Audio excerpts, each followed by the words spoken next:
It's the end of January 2022. So let me ask you, how have you been doing with those New Year's resolutions you made?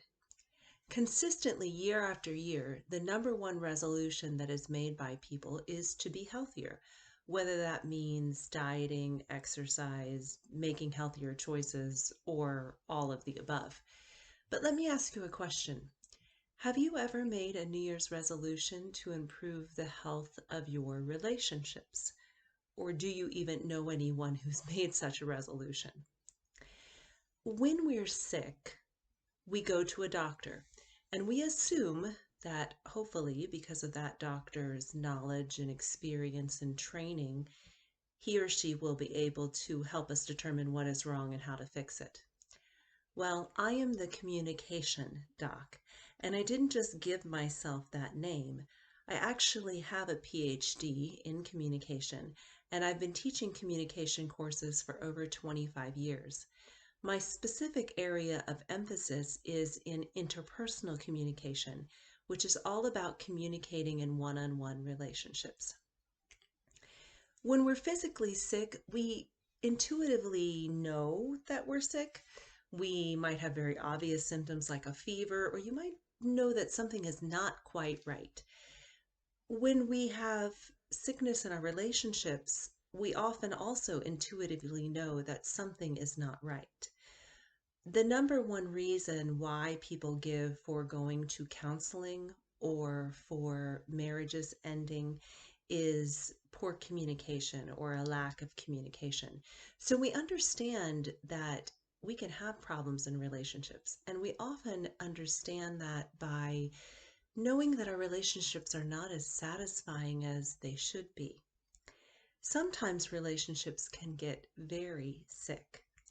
John Gottman, a well-known researcher of marriage, identified what he called the four horsemen of the apocalypse. These are signs that a marriage is likely to be ending fairly soon. So listen to these and see if you've identified any of these in your relationship. The first one is contempt. Contempt is defined in the dictionary as the feeling that another person is worthless or deserving of scorn. The second one is criticism, and that could be criticism directly to your relational partner, or it could be criticism to others about your relational partner. The third one is defensiveness. Do you feel like you have to defend yourself to your relational partners? And then the fourth one is stonewalling. Stonewalling is the choice not to communicate. Obviously, all of these symptoms involve issues with communication. So the purpose of my YouTube channel, The Communication Doc, is to help you have healthy relationships through competent communication. Now, let me say that communication will not solve all relationship problems. Poor communication is not the cause of all relationship problems, so it can't solve them all. There can be real issues in a relationship, such as disagreements over finances, disagreements in values, that really need to be resolved if a relationship is going to continue. When you have good communication skills, you can often resolve those actual issues. When you have poor communication skills, those issues often become much worse and can be blown out of proportion so that it becomes difficult to resolve them. And those four horsemen that I mentioned aren't just in marriages. They can happen in any relationship. So we can have sickness in any of our relationships.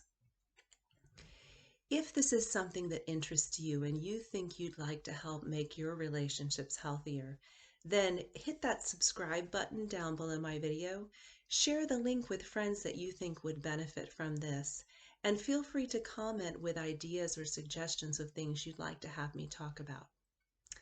The focus of my next video is going to be, what's love got to do with it? So until next time, I'm the Communication Doc, wishing you healthy relationships through competent communication.